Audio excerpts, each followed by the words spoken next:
Meet the Tinkerbell dress. This enchanting fairy dress is sure to capture your little girl's heart. Not only is it magical, but it's also perfect for everyday wear. In this video, I'll guide you step by step on how to sew this beautiful dress. The sewing pattern is available in sizes 1 to 10 years old, and you can find the link in the description below. Hi everyone, my name is Ira, and in this video I will be making this magical dress that I call Tinkerbell dress because I think it reminds of a fairy from a Peter Pan play. The main feature, of course, is the skirt. It is constructed from sewing petals on top of an underskirt that is gathered to add volume. Bodice is fully lined, then there are straps that are threaded through little loops at the back and tied. There is elastic at the back bodice that gives it a snug fit, open back, open shoulders, perfect for summer weather or special occasion. Problem that you may encounter is choosing the right fabric. Just for petals, I used 2 yards. To save main fabric, you can use a different fabric for the wrong side of petals. Just make sure it's a coordinating color. This seam, it will be bulky. Make sure you are using a very lightweight fabric for the underskirt and for the lining. And then light to medium weight fabric for the main fabric. And before you start, I suggest that you do like a trial run. Make some scraps of fabric and sew through gathered layer of main fabric and lining fabric and one gathered layer of underskirt fabric. Just make sure that your sewing machine and your serger can handle this much fabric. If it can, then you can always switch to a more lightweight fabric. That's all I have to say. Let's start. Start by cutting out all the pieces. You will need front and back bodice, cut 1 pair from main fabric and 1 pair from lining fabric. Long rectangular straps, cut 2 from main fabric. Small rectangular pieces for loops, cut 2 from main. Underskirt, cut 2 from lining. Petals, you may cut 16 from main, or like me, cut 8 from main and 8 from same color lining. Now let's start sewing. Place main front and main back bodice pieces right sides together. Sew the side edges and press the seams open. Repeat the same steps for the lining and set aside for now. Now take the strap piece and fold it right sides together. Stitch the long and 1 short edges together, leaving the other short edge open. Clip seam allowance at the corners.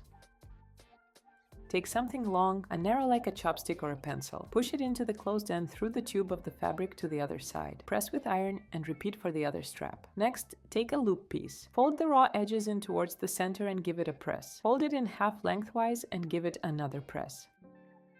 Stitch over as close to the open edge as possible. Repeat with the other loop. This will be a future loop to thread the straps at the back bodice. Take your main bodice and lay it so the back bodice is right side up. Bring the raw edges of one of the loop pieces together to form a U shape. Place the loop along the top raw edge of the back bodice centered on the placement mark, based in place. Now place your strap on top of the right side of the main bodice. Align the raw ends of the straps with the 2 notches on the front bodice. If you can't find the notch, position the strap 1 centimeter from the armhole edge on each side. Sew several back and forth stitches to securely attach them. With the main bodice right side out, insert the main bodice into the lining bodice right sides together. The straps and loops will be sandwiched between main and lining bodice pieces. Pin and sew along the top edge.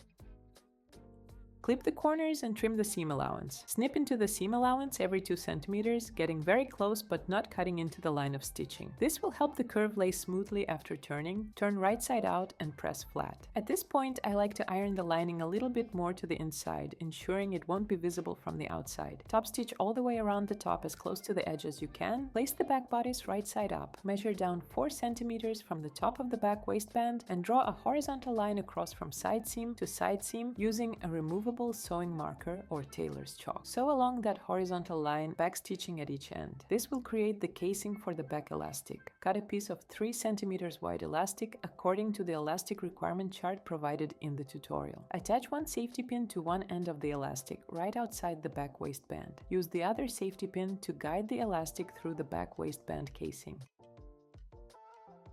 Pin the elastic in place, ensuring it extends beyond the side seam on both sides. Stitch at the seams to secure the ends of elastic. Now that we're done with the bodice, let's make the magical Tinkerbell skirt. Take 2 petal pieces, 1 main and 1 lining, and sew along the sides. Trim seam allowance. This will reduce bulk and allow the fabric to lay smoothly after it's turned right side out. Repeat for the remaining 7 petals. This part can take some time. I usually like to use this time to think about all the awkward things I've said or come up with better comebacks for arguments from 10 years ago. This is optional, but you can also clip the curve. It prevents the fabric from bunching up or creating unsightly wrinkles along curved seams. Now turn right side out and press. Repeat 7 times for a total of 8 petals. Now we will gather each petal by sewing 2 parallel rows of gathering stitches along the top raw edge. Make sure you still have 8 petals, and now we are ready to construct the skirt. Pin one edge of the petal to the side seam and the other edge to the closest mark on the pattern.